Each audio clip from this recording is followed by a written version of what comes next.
Good morning, everyone. Welcome to Coffee and Football, presented by Texas Road. I'm your host, Blake Monroe. I'm joined every day by Bobby Burton and Jerry Hamilton. Tell us where you're checking in from this morning, what you're drinking, get your questions in. We've got a couple of guests today, including Texas kicker Mason Shipley. He'll be joining us here in about 10 minutes, and then we'll also have, of course, it's Tuesday, as you got your, let me put that up there, but Bob Shipley will be joining us as well later today. So it's a Shipley kind of morning, Jerry, with the Shipley Donuts cup. We got two different Shipleys on. Going to be a great Tuesday here on Coffee and Football. But Bobby had a great idea. He texted like 5:20. Go get a Shipley's hat. I actually went to Shipley's and they didn't have any. The lady wouldn't even give me, the manager lady wouldn't even give me an extra hat. So I got the coffee cup. That's about the best. Are you kidding me? Better than nothing. All that free advertising we're giving them? I know. I mean, Bob and Jordan and Jackson and Mason should all get together and own one or two. That's a great idea. I mean, should they not? Should they not? Inside DK. Inside DK. Wait a minute. Well, this is the segue to famous last names, Jerry. Yeah. A Stoops is now a Longhorn. That is probably the news of the day from yesterday, reporting that Texas is hiring former Kentucky head coach Mark Stoops, also defensive coordinator at Florida State, was on Bob Stoops' staff at one time. Jerry, what do you make of this hire? Obviously, he is the thought process is that he's going to be a special assistant to the head coach. What's the thought process here? Because we obviously know Will Muschamp's going to be head coach of the defense. What do you get with Mark Stoops? Well, I mean, look, I'll start with the joke. If he had been available last year and he'd been hired, I mean, people would have said, is it going to help beat Georgia? Well, no, he's 0-10 against Georgia. Kirby Smart. So no is the answer to that one. But yeah, I don't really know. Look, I mean, this is not one I have a strong opinion on. Either way, I don't think, and it's not a shot at Mark Stoops. I don't think he's going to impact games won or lost at Texas this year.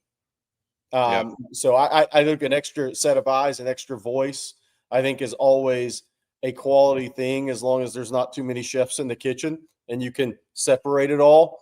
But I don't think this will be impactful in winning or losing a game this year. And that's not a knock on Mark Stoops at all. It just kind of where I'm at with it. Yeah, I can see what you're saying. I do agree with the idea of an extra set of eyes. I mean, frankly, his defense was the last one to kind of stifle Arch Manning in Texas. Maybe he can help with self-scouting as much as he can defense. You know what I mean? For Steve Sarkisian. But the word is he's going to be the special assistant to the head coach. Texas has done this previously. We know Steve Sarkisian's had Paul Christ.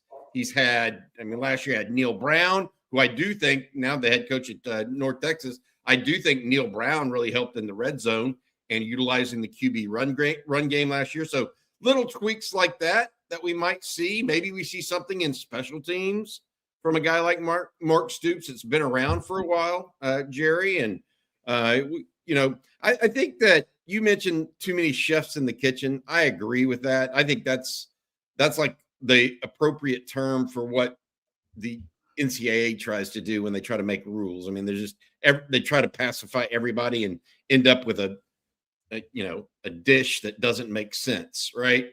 But from a football perspective, as long as you have the final decision makers clear and what they're going to be responsible for, I think more is often and most times better. You get to understand a little bit of understanding. I think it's hilarious, though. Look at this from Alfio Randall Veazey. This is an act of treason. The former Longhorn player says, I spy with my eye, a spy. Stoops Ames has no business in the Lone Star State, let alone the state capital. I'm sure that there are a lot of people like, what is going on here? You remember back when Sark was first hired? A lot of people saying that, what's the deal here with, Mike Stoops actually being a member of Steve Sarkisian's staff, and ended up not coming true because Mike was on the Alabama staff at the time. But Mark's a little bit different. He was never that. he was not that tied to Bob and Mike, I think, at OU. So, anyways, it is what it is. Progress, I guess, or change, whatever you want to call it. All right. Well, we are going to have Mason Shipley join us in just a moment. But first, Bobby, I need you to tell everyone about one of our sponsors today. That's Texas Road. Yeah, I could do that. Your full service solution for major road projects in and around the state of Texas. Our friend Rick Vavro and the guys at Texas Road, with the full support of multiple crews performing utility, dirt work, concrete, and asphalt. Texas Road provides on-site concrete through volumetric trucks for smaller volumes. They're able to complete road building in a high-profile environment. By the way, also want to mention their sister company, Austin Underground. You see all those big commercial projects going on downtown and have to go underground. Some of that is performed by Austin Underground, helping build our great city, state capital. That is the guys at Texas Road and Austin Underground. Okay, thank you, Bobby. Well, let's bring him on in. Texas kicker Mason Shipley. Good morning, Mason. Good morning. How y'all doing? Wide right. Hey, Mason, Jerry's got a special prop for you this morning. I don't know if you saw it or not, but he's got Shipley's Donuts. How many times have you been asked in your life? I always wanted to ask Bob this question. I haven't done it yet. How many times in your lifetime have you asked, do you know the Shipley's Donut people? Are you one of those people? You get asked that at all? Man, probably on a weekly basis do I get asked that question. I mean, it's all the time, but I wish I was. Unfortunately, I'm not. We're trying to get some type of NIL thing going with them, but unfortunately, we weren't able to do that. So maybe next time. I don't know. Well, speaking of NIL, you did have a deal with our friends over at Hargrove Roofing. Know who's on your roof. We had a special deal broadcast over at the Hole in the Wall mid-season last year. We appreciate you attending and coming by and hanging out. Your wife came out, I think, a little bit as well. You had a hell of a season, Mason. Congratulations on that. Really did well for the Longhorns. What does 2026 have in store for you? What are your plans? I know you went up to the kicking combine of sorts here recently. What's your process look like right now? Man, ever since the season ended, it's been crazy, right? Like not going to football and not having winter workouts. But it's also been like really nice and, kind of just get to be home more, be more present with my wife, with the dogs. And it's been really nice to kind of just lay back and focus on that for a little bit. Because, I mean, ever since I've been married, it's just been football. So just being able to kind of hang out with them more and then train like on my own time and whatnot, it's been really good. But yeah, ever since the season ended, me, Jack, our punter, and then long snapper Lance St. Louis, we're all, we're done. So we get to train together, which is super fortunate for us because not many people get to do that with their operation. So we've been training just 3-4 times a week, hanging out with them, and it's been great. But yeah, we're just ready for pro day now. Just got back from Indianapolis a few days back, so it was really good. So take us through what happened in Indianapolis for you, because we see all the position players testing and everything. What was it kind of your process? What did kickers, punters do in Indy around the combine? So we're kickers and punters, snappers. We were there earlier in the week. I got there Tuesday and then left Thursday. But you get there, and then the night you get there, you do interviews with a lot of the teams. It's almost like speed dating, right? It's not you're not doing the formal and informal interviews. There's coordinators there, and then they're all at like a table, and then you're just going around to each table. You got 10 minutes each table, so you're doing that. It's a little hectic, but also it's good to get in that environment of they're almost like interrogating you a little bit, but it's good. So that was fun, and then Wednesday we just did kicking that day, and then punting and snapping and stuff. So had like 17 field goals. That we got to kick there, so that was good. And then, after that, you do like the personality IQ thing test the next day, and then you leave. But yeah, it's pretty fast and efficient with the kickers. But yeah, we were there first. I don't know if there was a broadcaster or whatnot. I didn't see much about it, but you weren't timing your 40 at 4.21 like David Worthy, basically. No, yeah. Hey, I gotta ask you, if they ask you any bizarre questions, that's one of the things that I always like to hear. Like, did any of these interviews ask you, like, what something really crazy? Yeah, you could ask like just some random questions, just to kind of throw you off. I think one of the funniest things that I got asked, I can't remember who asked it, but I used to work at Discount Tire a while back, and one of the guys was like, because OU was recruiting me out of the portal, and he was like, say OU gave you 2 tires. How many tires did Texas give you in terms of like NIL? So I thought that was pretty funny. Wow. In terms of tires. Yeah. It's good. I liked it. Hey, Mason, I want to ask you this because, all right, now it's time to give you your kicking flowers. You were 15 of 15 from 30 to 49 yards this past season, Philip. Perfect. And 30 to 49 is where you guys make your money as kickers, right? And you were 32 of 35, I think, in your career from 30 to 49 yards. That's a pretty exceptional number. So kind of when you look back on that season, going 15 for 15, it's a couple of those are really key kicks. Kind of how would you assess your season at Texas? Yeah, there's always room for improvement. Not terrible. Obviously there's some 50+ yards, especially in the OU game. I wish I could have made. If I could go back and do that, man. But yeah, I think overall, other than that short miss in Mississippi State, yeah, that one hurt. But I think overall, career wise, I felt pretty good about it. And yeah, like really from 0 to 49 yards, that's just where you have to be money. You got to be perfect. Because that's just like the standard for the NFL is that's what one of the coaches was telling me. Like, he asked what I wish I could have done better, and I was like, maybe those like 50, 55+ yard field goals. But he was like, man, if you're perfect 49 and inside, like you're gonna be in this league for a long time. So I think being able to dial that down is super important. Obviously making the 50+ yarders, like you want to be able to do that. You gotta. It's more of a risk taking those field goals, but it's also, in the 50 to 55 range, you really should be making those as well. But yeah. So when you got to Texas and you had conversations, whether it was Jeff Banks or Sark, are there conversations with kickers like, hey, what hash do you prefer? What yardage? Is it something they watch and then come to talk to you about? Are those discussions real? Even in game at times? Yeah, of course. Yeah. Pre-game, we'll figure like most of the things out, like what I'm liking more or what I'm not liking more. And then in practice that week, like left hash, right hash, we'll assess the film and see where am I hitting the ball better at this week. It's generally the same, but it's all pre-game is where you figure out like with wind and stuff, like what you're most comfortable with. And then in game, Coach Banks, he'll sometimes before a kick, he might come up to me and be like, hey, like how are you feeling about this one? And we just go from there. But yeah, it's pretty easy stuff. Mason, you talk about this. I'm intrigued. You went, I think you signed with Oklahoma State out of high school, went to Texas State, then end up at Texas. How was that transition going from a school that has a lot of students? Texas State's a big school, but to one that's football team is a little bit more high profile, I guess. So not a little bit, but a lot bit.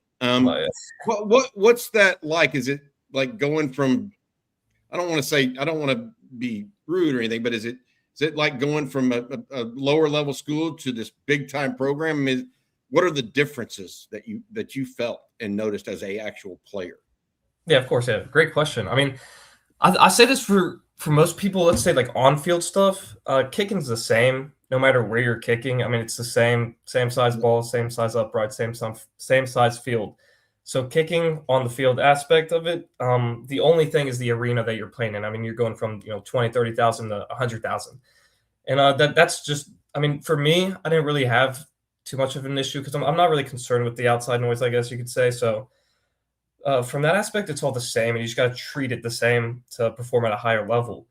But yeah, like off the field, like resources, it's unbelievable, like how much Texas has, just resource wise, whether it's like food, and just like, academic wise. And then you got just like the resources from alumni. It's unbelievable. Like how many people reach out to you and just all of that kind of stuff. So yeah, just like if we're not talking about on the field stuff, I mean, off the field, it's unbelievable. It's a huge jump. I mean, like you're going from like here to here. So, But I think that people often miss that part, right? I mean, for you, especially for a kicker, you're right. I mean, what changes for you? Not much, but the surroundings certainly do. Was there a kick that you remember this year that was your favorite? Was it the Kentucky game, the walk-off, or what was your favorite kick of the year? I mean, yeah, it had to be that one. Just because, I mean, my whole career, even at Texas State, I never got to hit a true like walk-off game winner. So that was like the one thing that I wanted to do in my career is, try to hit a walk-off game winner. Obviously, I know like coaches probably don't want it to come down to that point. But selfishly, like I kind of do sometimes. So that was definitely the most memorable throughout my whole career, I think. And then I just saw the news about Kentucky catch. Yeah. You put him here. Hey, you brought him to Austin in indirect way, right? I mean, it's good for him, Yeah, he almost ended up in College Station a couple years ago too, by the way. That's a different story. Hey, Jerry, I got a question for you. So I think you're the first guy we've ever had on this show, and I know I think you redshirted your first year, but you've experienced Bedlam and Texas OU. Yeah. I guess maybe you weren't around for the Bedlam game. I don't know. So if you experienced them both, or if you're just around campus, kind of your thoughts on those. Yeah. So I actually went to Oklahoma State in the spring. I took like a gap semester. That's when I worked at Discount Tire and all that. So I didn't get to experience it. I mean, I heard a lot about it, and like you see a lot of stuff like around the facility and whatnot. I heard it's pretty crazy, but I mean, there's no way it's as even remotely close to Texas A&M, just with like the sizing of like the people there and stuff. But that game, the A&M game was that was a lot of fun. The A&M game was a lot of fun. Yeah, I would imagine that was a home crowd, home stadium, end of your career basically as a home on the home field, etc.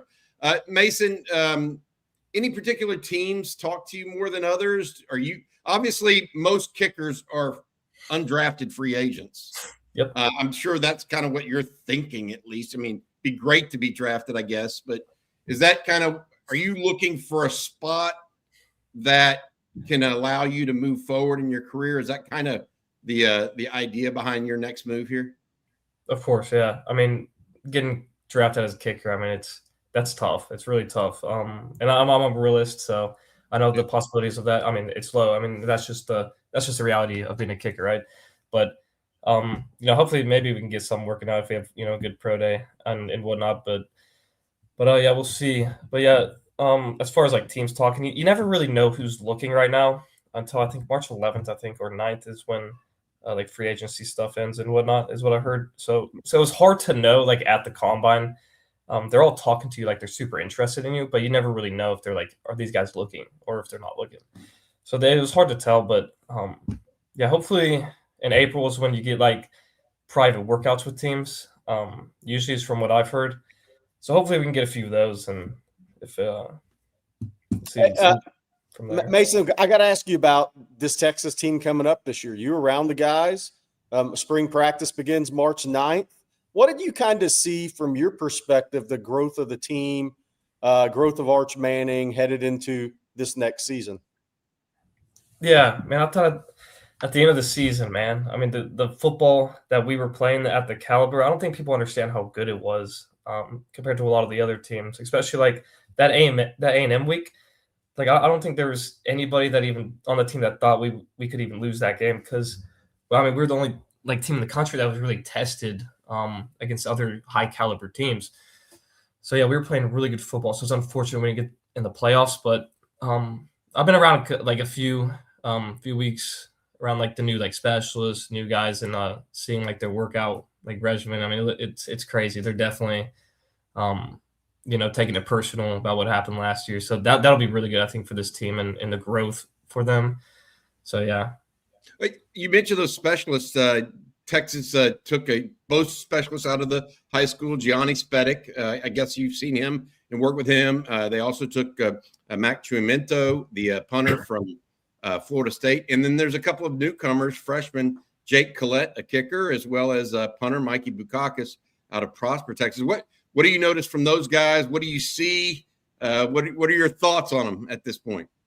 Yeah, no, they're all great guys, man. As far as I can tell, because I've only been around them a couple times, but super like really talented group of specialists, I will say, especially like from the freshmen, man. If I was like that as a freshman, that's crazy. But yeah, they're really good. I think it'll be really good, especially having they brought in some transfers, so a little bit older guys, and then you got three freshmen. So I think it's good for them to learn from the older guys because they've been around. So I think that's super important for development. It's something that I kind of had when I got into college. So I really appreciated like having older guys there that I could learn from. So I hope they know like how valuable that is, right? But yeah, they all look. I got a chance to see like the operation and stuff, them kicking, and they look really solid. All of them do. What about the deep snapper that came in? That we had his dad on. He's a coach down at in Fort Lauderdale. Traded Buck. What did you get a chance to meet him as well yet? Yeah. I've spoken with him a few times here and there, and it's funny at Texas State. He actually, my coach at Texas State, special teams coordinator, he recruited him he was supposed to come to Texas State like 2 years ago, and I was with him like on the visit, so I kind of already knew him. So it's pretty funny. Like we kind of go back a little bit, but what goes around and comes around. Yeah. Mason, best of luck to you, buddy. Congratulations. To Jerry's point earlier, you were money from that 30 to 49 range, and I think that was the one thing that any Texas fan or any football fan really wants is they want some certitude out of their kickers. So your comment was kind of funny that's what the actual GMs or the scouts want as well. I mean, every time that one goes through, you get to breathe in and breathe out a little bit, release some air. And you certainly did that for Texas fans. We wish you nothing but the best as you move forward, buddy. Well, I appreciate it. Thank you guys for having me. All right, hook up, dude. Take care of yourself. Good luck in the future. Thanks, Mason. Shipley's, they should have given him an NIL deal. I mean, they should have made. Well, he should have got one after the Kentucky game because OU game, which obviously he had 3 made field goals in that game. Then the game winner, 3 made field goals against Kentucky. I mean, those were huge kicks for the Texas Longhorns at a time where they had to have them as a team. What happens if he misses that? Hey, what happens if he misses that kick at Kentucky? Oof. That would have been ugly because then the wheels. You start thinking the wheels aren't moving in the right direction. They're going backwards they're not just falling flat. They're going backwards. But no, he did some good stuff. I'm happy to see he's out trying to do some stuff and that he's working with the former Texas punter Jack Bomeister as well as Lance St. Louis. Those guys, that's good stuff. Blake, you mind if I do a little ad read before we get to Coach Shipley here in a little bit? You go right ahead. All right. Every group has someone who insists on doing things the hard way. That friend still paying a subscription they forgot they had. That one refusing to update their phone because it still works. I used to be that person too, especially when it came to overpaying for wireless. Then I switched to Mint Mobile, and I'm so glad I did. Stop paying way too much for your wireless just because that's the way it's always been. Mint Mobile exists purely to fix that. Same coverage, same speed, just without the inflated price tag. The premium wireless you expect, unlimited talk, text, and data, but at a fraction of what others charge. And for a limited time, get 50% off 3, 6, or 12-month plans of unlimited wireless. Bring your own phone and number, activate with eSIM in minutes, and start saving immediately. There's no long-term contracts, no hassle. You also have a 7-day money-back guarantee and customer satisfaction ratings in the mid-90s. Mint makes it easy to try it and see why people don't go back. So if you're ready to stop paying more than you have to, new customers can make the switch today. And for a limited time, get unlimited premium wireless for just $15 a month. Switch now at mintmobile.com/OnTexas. That's mintmobile.com/OnTexas. Upfront payment of $45 for 3 months, $90 for 6, or $180 for a 12-month plan, $15 equivalent, like we talked about. Taxes and fees are extra. Initial plan term only. Over 50 gigabytes may slow when network is busy. Capable devices required. Availability, speed, and coverage varies. Additional terms may apply. See mintmobile.com. Again, mintmobile.com/OnTexas. And Jerry, I'll let you go ahead and tell everyone about Harry's. I don't think the Texas baseball team is using these on the mustaches till they lose. No, right? they are not. Don't we have Not. so the baseball team may not be using Harry's right now, but Sean Miller broke it out on the Aggies the other day. Did your old razor dull too fast? Did it irritate your neck? Yeah, most likely. Did they cost way too much? $30 for 8 refills? Total scamola. Let's talk about Harry's. Why Harry's? They own their own world-class blade factory in Germany. No outsourcing, no middleman. The same facility has been perfecting blade making for over 100 years. Wow, man, almost as long as the Aggies' last national championship, because they control the entire process from steel to shelf. They keep costs low. Why pay $30 for refills when Harry's gives you better blades for a fraction of that? Harry's has launched their most advanced razor ever, and it's still cheaper than Gillette Fusion 5. If you don't love your shave, Harry's will make it right. No questions asked. Risk-free trial means there's no downside to giving it a shot. That's just reality. Harry's Plus is also Harry's heaviest razor handle ever, made from metal, never plastic, designed to fit comfortably in your hand. I can attest to that. Heavier handle means more control and a luxurious feel. Harry's doesn't just make razors. They've got a full line of grooming essentials, from shave gel to deodorant to body wash, all thoughtfully made and priced to stock up. All of Harry's blades and grooming products can be delivered right to your front door. Set your preferred schedule and never run out of blades again. For a limited time, our listeners can get Harry's Plus trial set for only $10 at harrys.com/ontexas, all cap. That set includes the all-new Harry's Plus razor, 1 refined 5-blade cartridge, a 2-ounce foaming gel, and a travel cover to protect your blades on the go. Again, just head to harrys.com/ontexas, all caps, to claim that offer. After the purchase, they'll ask you where you heard about them. It's Harry's and Shipley's, of course, on Texas. Hey, before we move on, next topic, Blake, I want to mention this, and Jerry, get your thought, because Mason Shipley just said something I completely agree with. Late in the year, Texas was playing a really, really good brand of football. Now, they got beat by Georgia, and so that kind of sidetracked it. But they had Georgia going into the fourth quarter.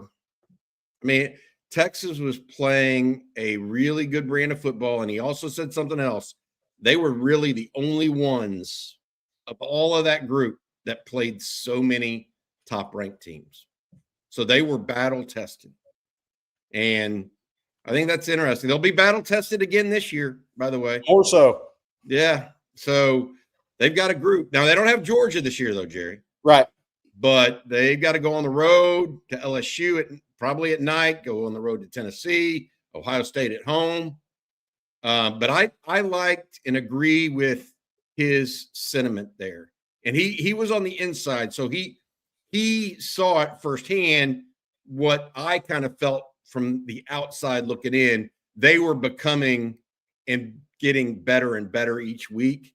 And they were battle tested. They were hardened as a team late last season. Yeah, I think offensively, definitely, right? Defensively, you could kind of argue, but offensively, definitely. Because I think no team is, everybody says, it's hard to have a perfect football team, right?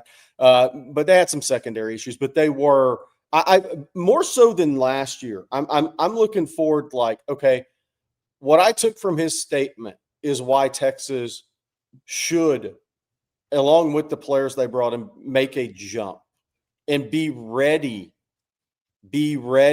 for what's to come on this schedule. Because I do think this is the toughest schedule Texas has faced since Sark's been in Austin.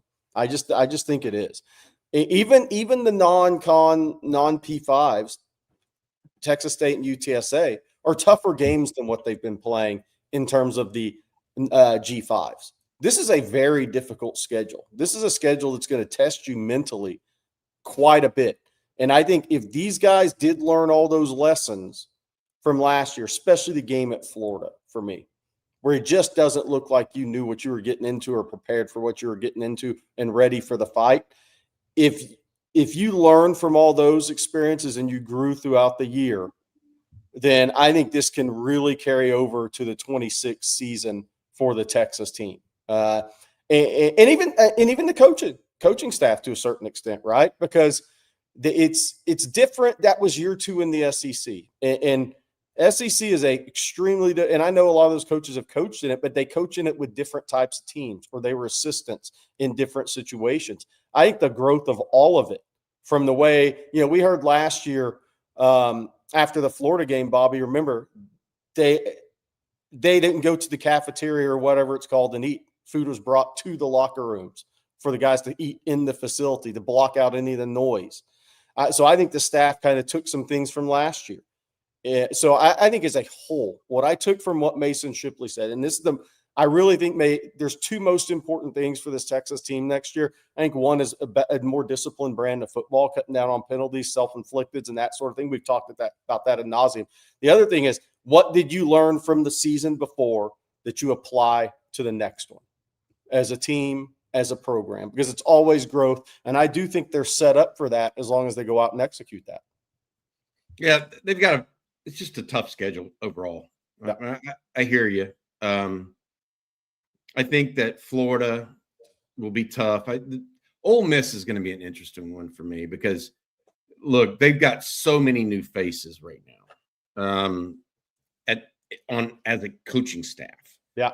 But they're bringing back a lot of their offensive line, bring back some of the receivers. They're bringing back their battery of Trinidad Chambliss and Kewan Lacey. That is a game that, you could make an argument they have the best 1-2 punch in college football. Yeah. Now, will they be as good across the board this year?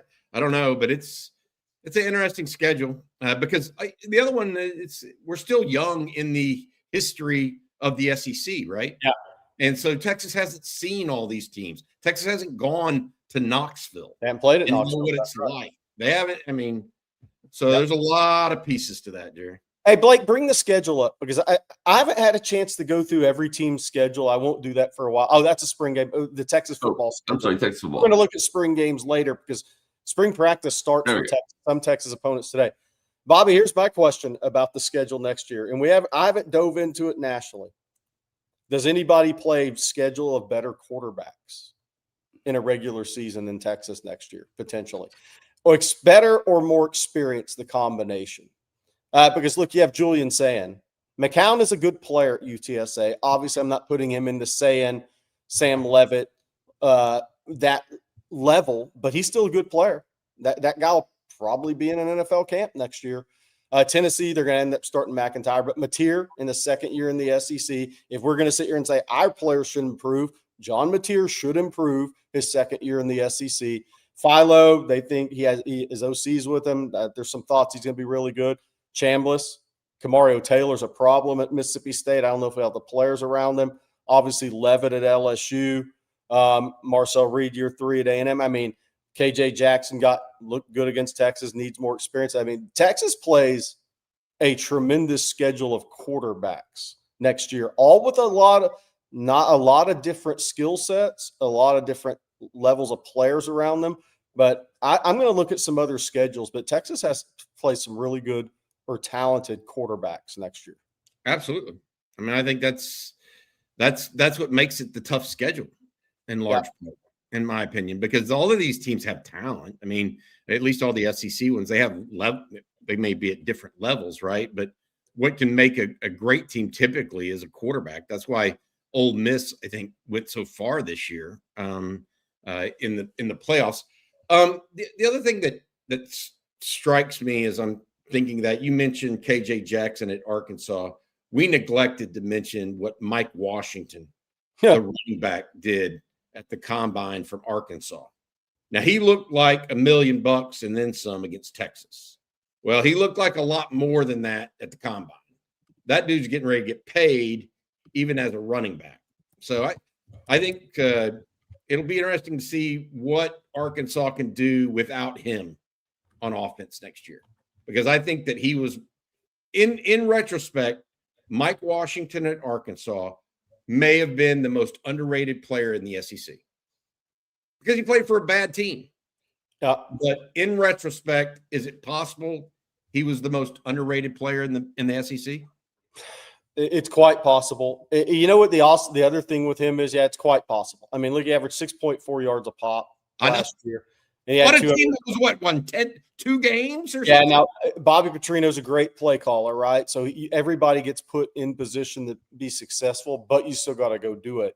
I'll tell you the other thing with Mike Washington for any young prospects out there, because recruiting is difficult in the portal nowadays because of the portal out of high school.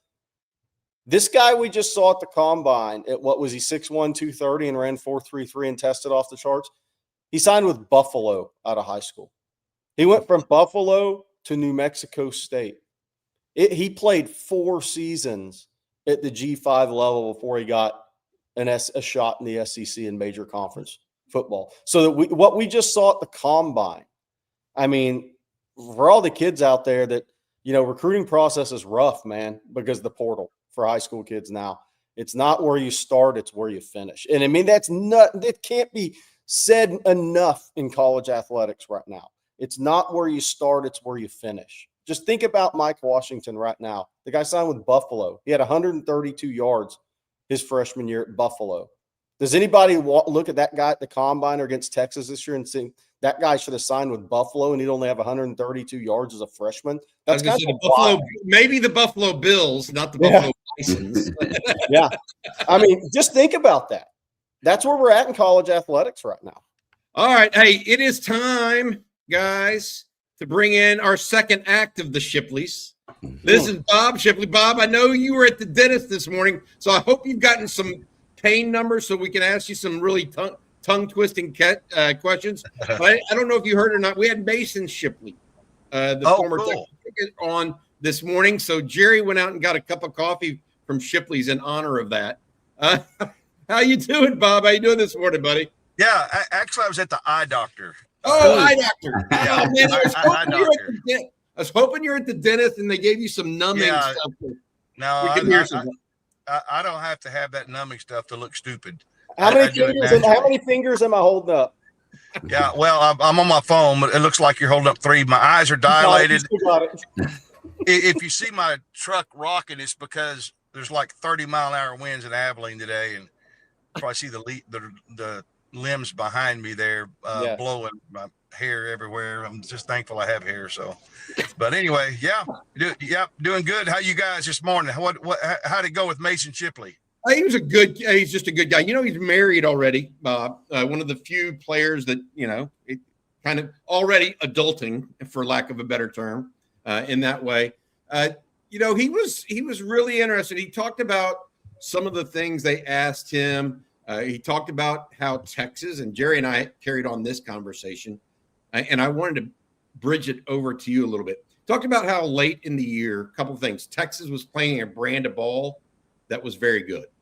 He felt like they were playing their best ball at the end of the year, and they were focused, etc.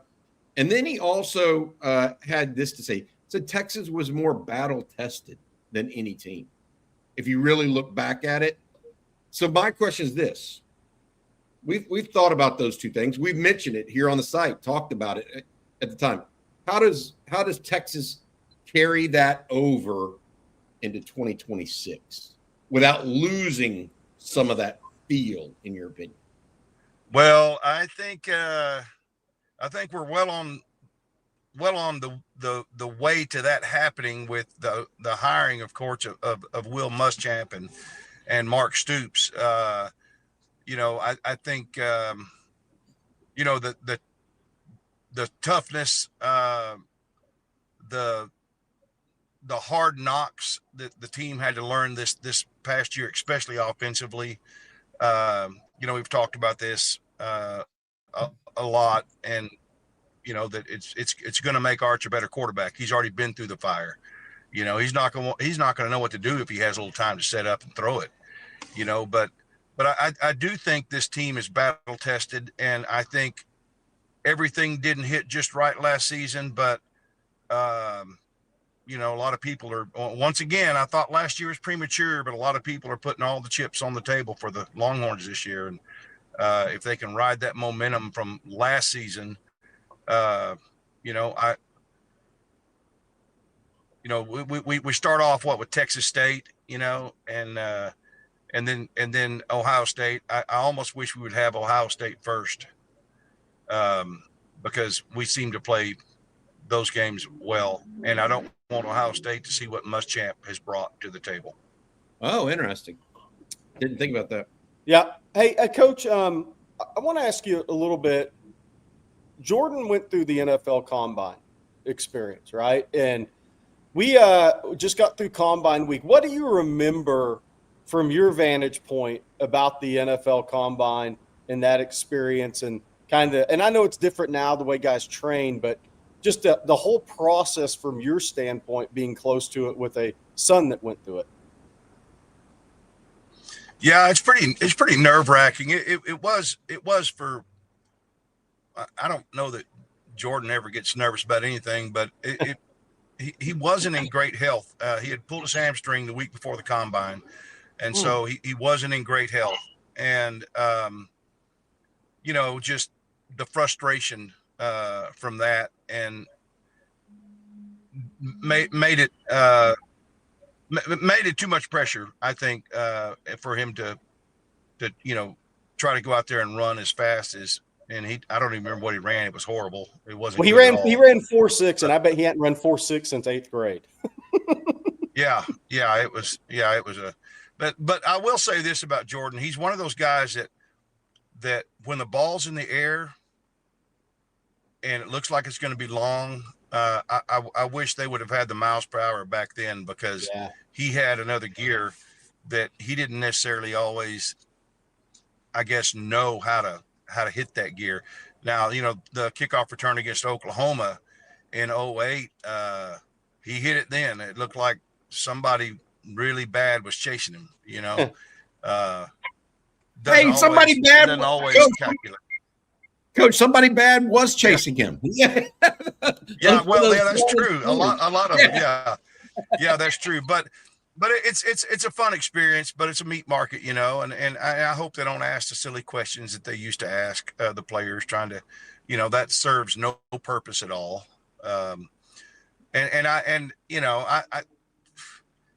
We were talking on the live stream last night. In my opinion, the bench press is a little. I think they need to rethink maybe how they can test them strength wise.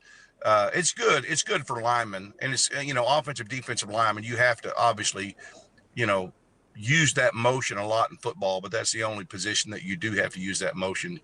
I almost wish they could wait till the end of the Combine until all the testing's done, and then make them all power clean. Because that's the one lift that shows overall explosion and strength, I think, because it requires legs, hips, and shoulders, upper body. It requires the full spectrum almost. And a lot of strength coaches, especially Mad Dog and those guys back in the day, they'll tell you that's it. If you could only go with one lift, that's the lift they would go with.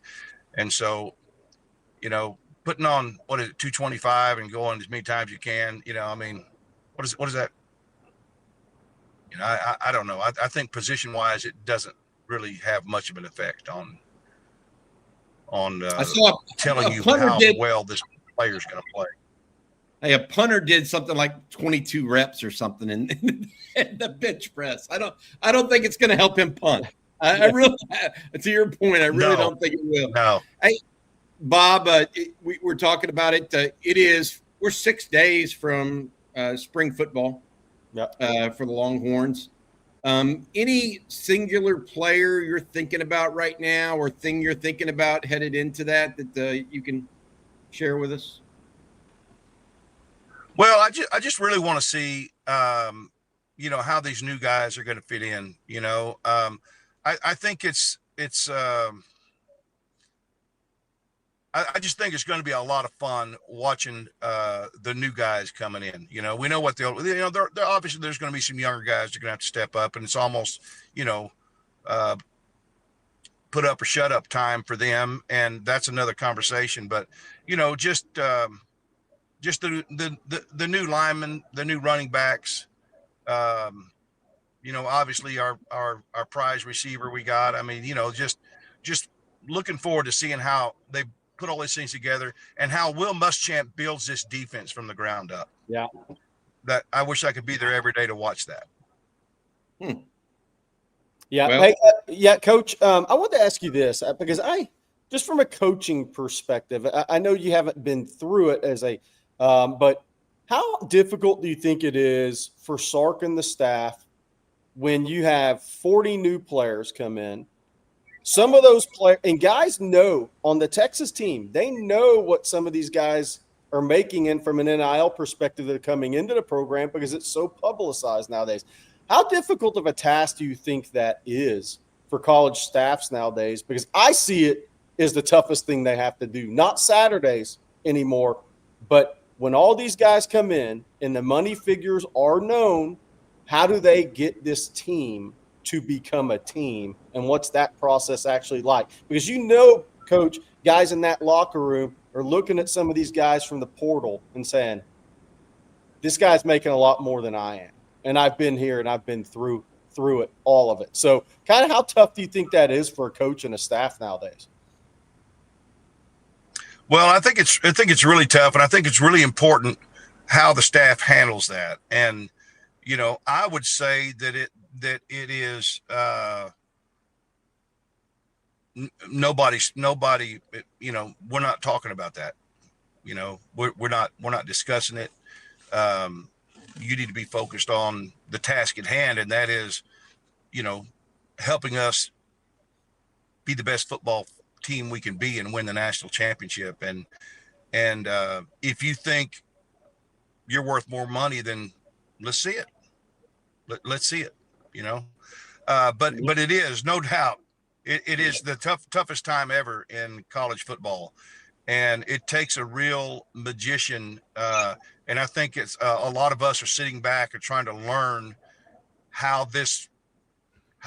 what is a recipe to keep everybody's head focused and on mind at task, and not magnifying the fact that this guy who maybe, I caught 4 more passes in one-on-ones than he did today is making, X number of dollars, and I'm making this. I just think that's the coaches have to preach the culture, the unselfish culture of coming together as a team and make hay when you can. And at some point, I hate to use the old term, but it is what it is. And you're here, and let's make the best of it. And the best way you can make the most money for yourself is just ball out and sign a big contract in the NFL. I don't know. It's a good question, but it is the hardest time ever in college football. It has to be. Coach, stay safe out there today. I see that wind blowing. Don't get knocked off your horse. It's a good day to work I won't be on any horses today. It's a good day to go to the range and work on your trajectory, Coach, off the tee. Yeah, bring right. the irons, trudge down. It's a good day to be on the range, work on the game. Well, we're going to have a lot of fun with our little 8 and 9 year old flag football practice this evening with my grandkids. I'm coaching the team. I'm back in coaching. I don't know if I've told you all that or not, but we should live stream that. Anyway, we got our butts. Yeah, well, it wouldn't have been a pretty sight, the picture of CJ Vogel throwing his hat down is exactly what I wanted to do. But they scored on us the first 2 times they touched the ball. And it's 5-on-5 actually. And I got a little kid laying down on the sidelines crying. And I'm like, what am I doing? But it was fun. We almost came back and won. Yeah. Hey, Caleb Williams did it in the stands at USC. It's worked out for him. All right. Yeah, that's true. That's true. All right. You guys have a good one. Thanks, Coach. Be good, man. Still want to get him when he goes to the dental hygienist. Get his teeth done. I think we could get some good ones out of Coach now. I definitely think we need to get him videoed on the sidelines coaching this team and add it into a show somewhere. Oh, gosh. We absolutely need to do that. Absolutely need to do that. All right, well, we got recruiting to talk about. We got a couple of questions that we need to get to as well. But before we do any of that, I wanted to read this from Ronald here. Ronald Lucky says, my son is running in the Kentucky State indoor track meet today. Please wish him luck and hook him. Ronald, good luck to your son. That's awesome. That's awesome. You have to let us know how he does. Come back and give us an update tomorrow. That's crazy that the state indoor meet is today. That March 3rd. I guess it makes sense. Outdoor track after that ends in May. But we saw Dylan Mitchell, the young sophomore, running the big indoor meetup in New York last week. So good luck to him. Let us know how it goes. I'll try to look around on that for see what's going on with the Kentucky Indoor State meet. There you go. All right, Jerry. And before we do recruiting, can you tell us about Mark Saunders this morning? Perfect time. He's the sponsor of the recruiting breakdown. We're about to have our own little mini breakdown here. When it comes to protecting all your stuff, wouldn't it be great to have one place that protects it all? That's Mark Saunders, Texas All-State agent and Texas alum. He serves the Austin and Round Rock area in the entire state of Texas. What does that mean? He's the only insurance agent you'll need. Everything from your home, car, boat, to your motorcycle, RV, and ATV. If you got one of those, call Texas All-State agent Mark Saunders' office today, 512-218-8571. Here's our own Texas football guarantee.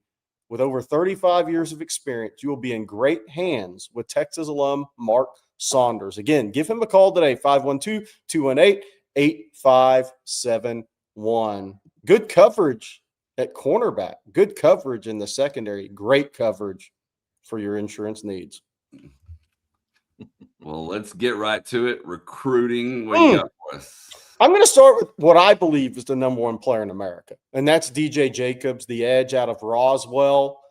We've watched him once before. I don't know if those stats are impressive. Maybe 30 TFLs, 15 sacks, 100 tackles. He's the big, tall guy flying off the edge about to block a kick. He is committed to Ohio State. He's out of Roswell, Georgia, private school there. His father signed with Georgia out of high school as an exceptional player. Some people were saying he was going to be the best prospect since Derek Brooks as a pass rusher coming out.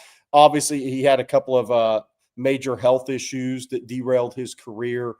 His son, DJ Jacobs, this guy is a elite prospect.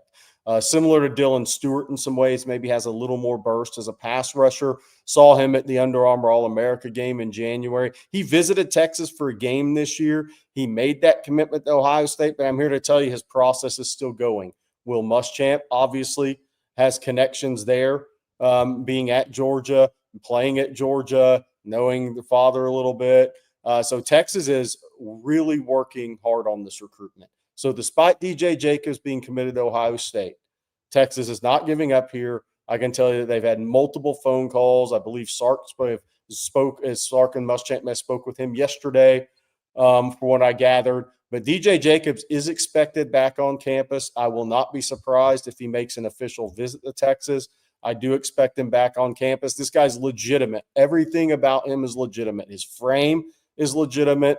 His ability is legitimate. And him as a human being, I think, is really impressed every college staff that's recruited him. And that's especially the case at Texas. So when you kind of check all those boxes, these are guys you stay in on until the whistle. You recruit him through the whistle because not only is he an elite and potentially special player, but I think he's got the makeup. And being around him a little bit at Under Armour game, you could sense his maturity, especially when it's tough in the NIL world. And he's got a lot thrown at him. But, Bobby, this guy is a elite prospect. Yeah, it's not hard to see. I mean, you watch a few clips and you're like, okay, I understand. It's interesting, though. You didn't compare him to Colin Simmons. You compared him to Dylan Stewart. And the reason why is he's taller. Yep. Yeah, you know, he's 6'5" and a half, 240. Yeah. Yeah. But compared to Colin, who goes, what, 6'2" and a half, 6'3"? Yep. Longer arm kind of guy. Yeah. He's a speed to power rusher compared to Colin, who's speed and athleticism type guy. But obviously, so he's ranked the number one player in the country at this point by some folks. By some folks, and he's the best I've seen. I mean, if I was still doing this nationally, he would be my guy. I mean, I just think you look at Dylan Stewart, you look at Colin Simmons, and you look at what those guys are, how they impact the game, where those guys are going to get drafted. Look at Arvell Reese. And I think he is right there with those guys. And so, look, if somebody said you got to rank somebody ahead of this guy right now, I'd say I'd have to find a quarterback and project him. But this guy is a tremendous football talent player, and I think he checks the maturity box too, which gives him a chance to really, really continue to ascend. And we were going to play another guy coming up because we haven't played this guy before on the show. Samaj Stanford out of Broken Arrow, Oklahoma. I have some notes on ontexasfootball.com this morning. Blake Gideon and Will Muschamp, for those that didn't follow in January because people were watching portal and maybe not high school recruiting, Blake Gideon and Muschamp made a lot of stops in Oklahoma. Now, I've talked about Gabriel Osborne. And by the way, this highlight is Samaj Stanford. It just starts with 5 interceptions in a row. So I'm going to give away the first few plays of the highlight. But while I'm talking, just know, I mean, he picked his 5 interceptions to start the highlight reel with, and I think 4 of them went back for scores. He's 5'11", 180, really good player. But Gabriel Osborne, I talked about out of Mustang, Oklahoma. I think one of the best prospects in the country as a corner nickel. Texas is all in on him, obviously, trying to beat out Oklahoma for him, trying to get him on campus, which I think they will. Samaj Stanford is different because he hasn't been on the radar nationally like Gabriel Osborne had been. This guy had a tremendous junior season, and you can just see he is a heady, smart safety. He has got ball skills. I think what I said about DJ Jacobs earlier is the same thing I heard about this kid in recent days. He checks the boxes mentally. And I think that's why those in-person meetings with prospects are so valuable for college staffs. They can look on the huddle. They can talk to the coach. They know the level of play. Now, they want to go see the kid in person, see how he's built, what's the arm length like, all that sort of things. No different than an Under Armour combine or when I was on the road last week checking the boxes on what is this guy as big as he's supposed to be? Is his frame what it looks like? All that type of stuff, talking to coaching staffs about guys.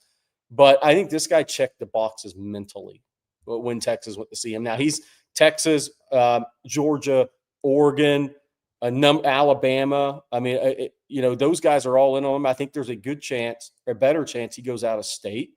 Maybe I think right now we'll see if that changes the NIL world. But this kid is a really instinctive safety. I think, Bobby, he plays with physicality. And the in-state group of corners in 27 in Texas is tremendous.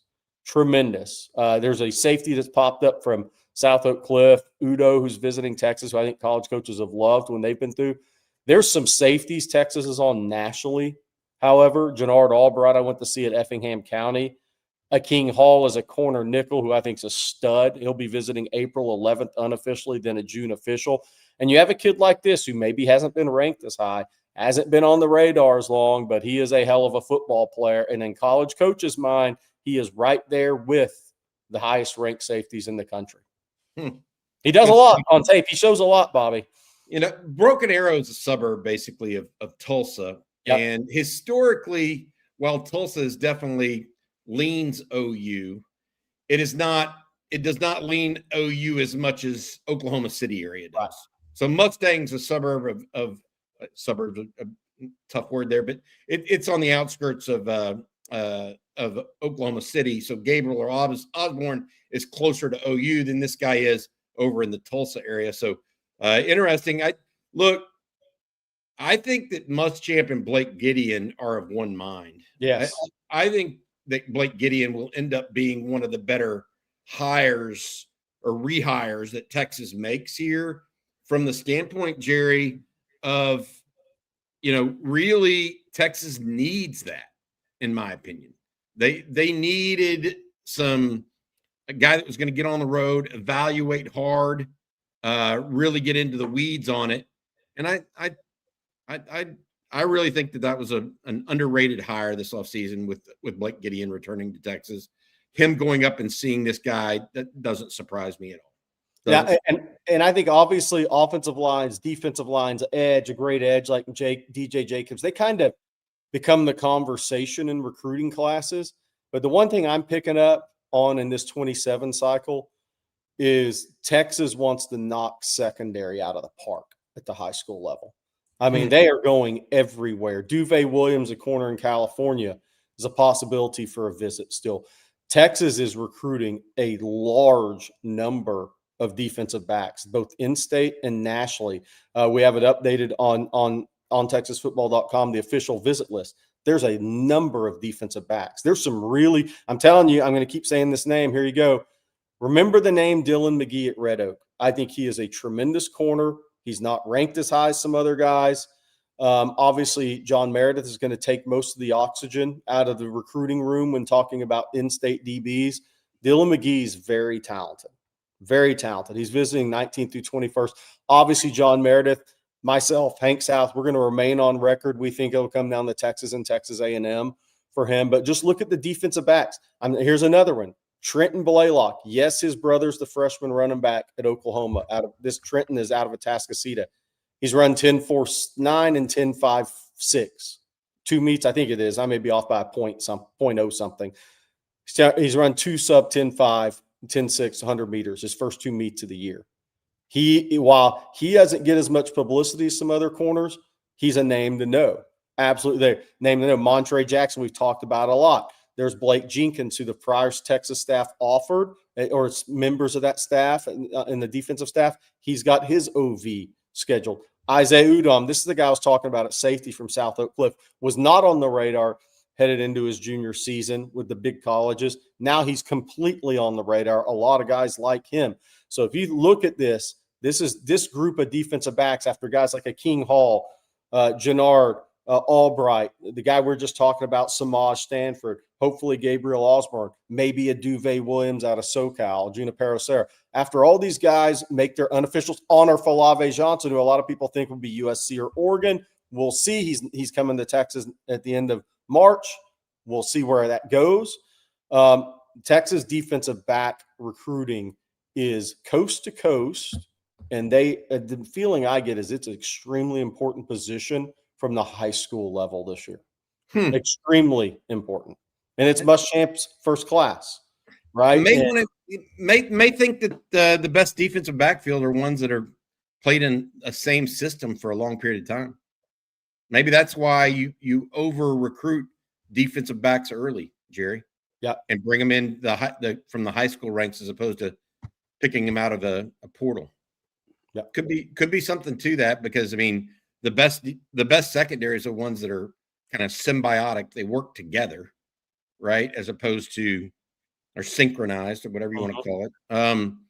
I think there may be a little something to that. I think Texas struck gold last year in at least 2 players in Grayson Littleton and Cade Phillips. So they're going to be a young secondary, may continue that trend. And Bobby, to that point, those guys are, if they make the jumps, and Grayson already had a really good year, those guys could be 3-and-done guys. So this 27 class is vital for a first-year D coordinator in Will Muschamp, because he's looking at that saying, okay, Grayson Littleton and Cade Phillips, they could be 3-year players if they do this right. We got to have some guys who are very talented with a year in our program, and we're develop those guys headed into that season if they leave after 3.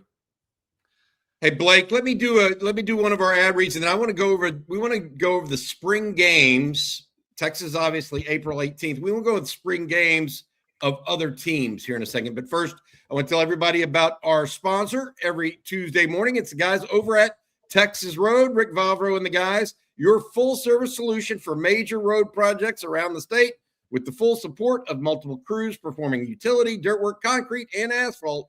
Texas Road provides on-site concrete through volumetric trucks for smaller volumes. They're able to complete road building in a high-profile environment. Guys, make sure you check out Texas Road if you have any major road needs around the state of Texas. Again, that's Rick Vavro and his guys at Texas Road. Hey, real quick, I want to go back to recruiting for just a second. Hank South sent me this. DJ Jacobs back when he was visiting for the Texas A&M game, Jerry. Nice. By the way, Lallen Clark is not short. He's not 5'8". But I'll say this. I've had a lot of thanks, Hank, for sending this. This actually leads to another topic. I've had a lot of on the road here recently, and some conversations. Lallen Clark has got a lot of compliments as being a relentless recruiter on the phone and working as from a relationship building with prospects. And I think that's important because while it's not the everything anymore, obviously 80% of your decisions are made from an NIL standpoint, at least. I do still think as much national recruiting, as much regional recruiting as Texas is doing, you still have to get to the school. You still have to get the meetings. And Lyle and Clark is getting a lot of positive returns. Love it. That's a good pick. He's a big kid. Yeah, he is. Because you're right. Leon Clark's not small. No. DJ Jacobs is a legit 6'5.5", 6'6". Yeah. We got a super chat that I want to read as well. This one from Coach Don Gregory. Thank you, Coach. He says, good morning, fellas. You guys do a great job of never running out of content. 300,000 subs coming soon. Literally unbelievable. Thanks, Coach. Appreciate it very much, man. Yeah. Very much. Welcome. Kind Thank word. you, Coach. Well, let's look at the spring games. We're still waiting for confirmation on a couple of them, but for the most part, we at least got the dates of nearly all and a lot of times on there. Any of them that you guys are going to keep an eye on closely? Well, that means the April 11th start spring practice today. Florida, Tennessee. What's going to happen at quarterback at Tennessee? Because there is no spring portal. So here's your competition. It looks like McIntyre is going to be the guy, but let's see what happens in the spring. Obviously, with Florida, Aaron Philo, new coordinators, we know they have talent. Talking to people that cover Florida, they're wondering what their offensive line is going to look like. They think they're going to be really good in other spots, but what is their offensive line going to look like? Florida's going to be, that's going to be a super physical spring because Summerall keeps saying we aren't physically tough enough for the SEC. So all the Florida players should know it's coming. But Tennessee, Bobby, that quarterback competition. Then your April 18th, look at those spring games. And you know why that's important? Because Texas A&M, and Oklahoma and Ohio State battle to get all the same prospects a lot of times to their spring football games. Yep. And how can that affect each of those schools? Who wins out on that battle to get kids on campus for the spring games? And then you look and we can talk about who's not on there. Ole Miss, LSU, not expected to have spring games with a fan day.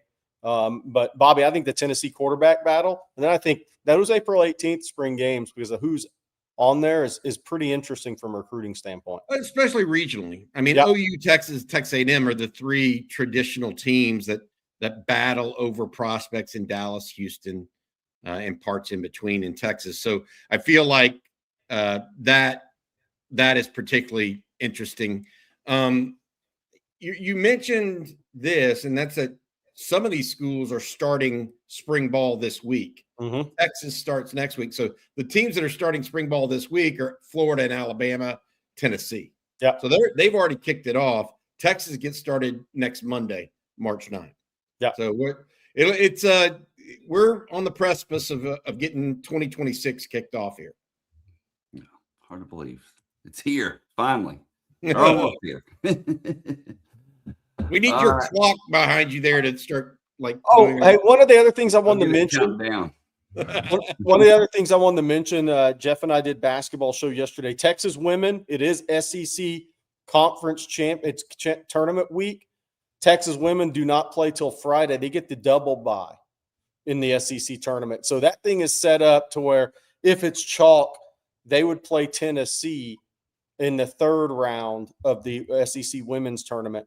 And if they win that game neutral, which I would definitely pick Texas to win that game neutral, especially Tennessee would already have a game under their belt, then it would be likely against Vanderbilt. And that would be a huge, huge game. And obviously that would happen Saturday. And then on the other side of that women's bracket, if the chalk wins, is going to be LSU and South Carolina in the other semi. And the reason those games are important is because, yes, Texas women are the 3 seed. Vanderbilt is the 2. The reason those games are important is Texas is on that 1 seed line.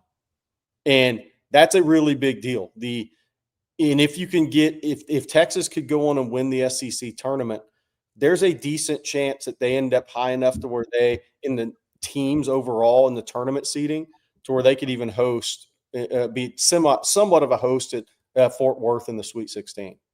So – and it actually have a home court trying to get to a Final Four, essentially. So Texas women back in action Friday. Texas men's hoops at Arkansas Wednesday. I'm sure those fans will be very nice.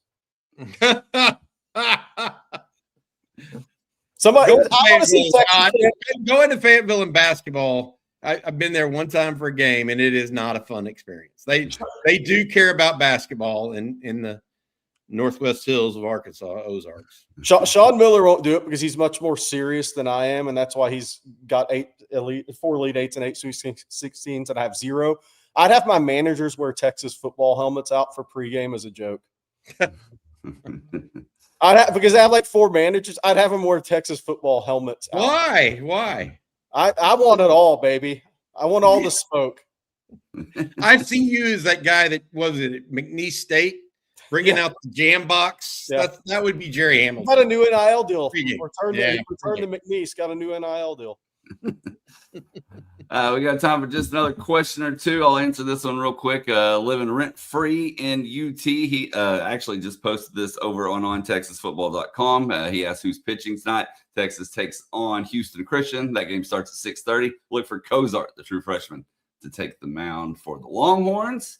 And we'll close. Is the mound big enough for his feet? Yeah. Is he the size 17 or 18? What was 18. it? Yep. And they finally got him some real cleats. So not where they have to drill into some basketball shoes. Nike hooked him up.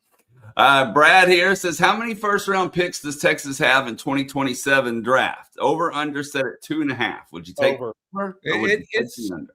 It's definitely over. I wrote an article this morning, actually, because I was one of the things I was thinking about is, look, Texas went 10-3 last year. We just went through the combine, of which 6-7 Longhorns participated. Maybe you add Ethan Burke in there, you get 7 to 8 if he's going to be a draftable guy. And then you look at the list for 2027 potentially. And this is what I grouped them into 3 things: top 15 type prospects, 15 to 50, so that anywhere mid first to all the way through the second, basically, and then everybody else. Jerry, I think I had 14 guys that were in that category. I think that possible. And but from a top 15 pick, I had 3. I had Colin Simmons, Arch Manning, and Cam Coleman. And then you have guys that are going to be right on that cusp, like Trevor Gooseby. I mean, Jelani McDonald is being talked about second round right now. And I know it's a year and a half out, or a year plus out. Ryan Wingo is in that category because it's catch and run ability and size combo. And Rasheem Biles, you don't know how he's going to translate. But I definitely think it's north of 2.5 in the first round for next year. I would actually take the number for me would be 3.5. Yeah. No, I totally agree. And look, it's going to really come down. I think Texas right now is 4 really solid guys. The three you mentioned as top 15s in Gooseby. I think they have 4 really solid candidates. I think as far as the NFL draft stock, it's a huge season coming up for Ryan Wingo because the inconsistencies catching the football can go away with a great year.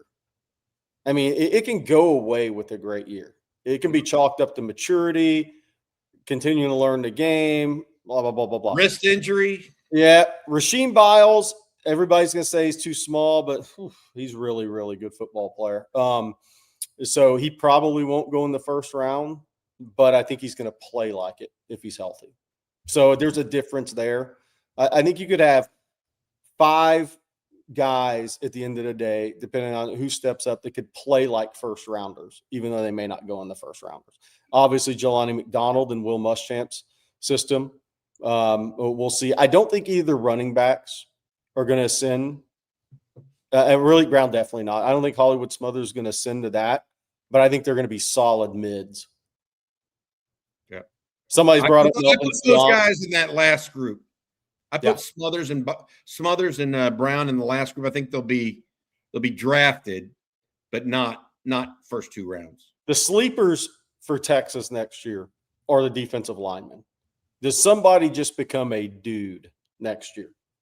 Because they don't always appear as dudes. The dudes that go in the Colin Simmons and Dylan Stewarts are dudes the day they walk on campus. But there's also guys that take a little longer, and it's year 3 where you really start to see okay, this guy looks and he's playing like a high draft pick. I mean, it took Alfred Collins till year 5. Some of those guys can start to get it done in year 3. So I'm interested to see if a defensive lineman jumps into that group next season, because on Texas' schedule, somebody's going to have a chance to if they play up to it.